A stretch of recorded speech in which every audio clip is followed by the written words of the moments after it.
ይርጋለም ከተማ በ1923 ዓመተ ምህረት በራስ ደስታ ዳምጠው እንደተቆረቆረች የታሪክ ማህደር ያስረዳል።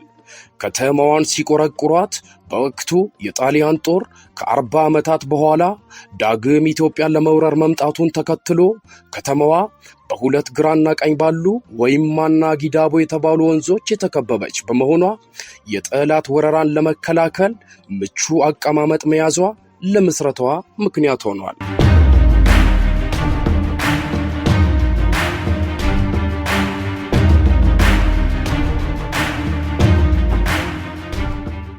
ይርጋለም ከተማ ከሲዳማ ክልል ዋና ከተማ ሐዋሳ በ47 ኪሎ ሜትር ከአዲስ አበባ በ331 ኪሎ ሜትር ርቀት ላይ ስትገኝ በ6905 ሄክታር የመሬት ስፋት 133767 የህዝብ ብዛት በሁለት ክፍለ ከተማና በ17 ቀበሌያት የተዋቀረች ከተማ ነች።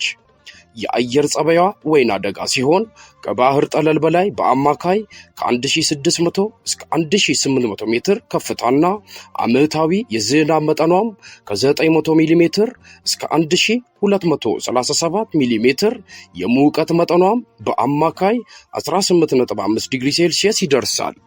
ይርጋለም ከተማ በወንዞች፣ በፈዋሽ ጸበሎች፣ በፍል ውሃዎች፣ በፍራፍሬዎችና የቡና ማሳዎች ተከባ በውስጧና በዙሪያዋ በርካታ የሀገር ውስጥና የውጭ ሀገር ቱሪስቶች ሊጎበኟቸው የሚገቡ የቱሪስት መስህቦችን አቅፋ በመያዝ በመላ ዓለም ላይ በስነ ጽሑፍ፣ በስፖርት፣ በሃይማኖትና በፖለቲካው ዘርፍ አንቱ የተባሉ የይርጋለም ልጆች ሴት ወንዱ በሙሉ ፍቅራቸው መድኃኒት ልክ እንደ ጸበሉ ተብሎ የተዘፈነላቸው ተጽዕኖ ፈጣሪ ልጆችን የምታፈራ ምድራዊ ገነት ለኑሮና ለኢንቨስትመንት ምቹ የሆነች ውብና ጥንታዊ ከተማ ነች።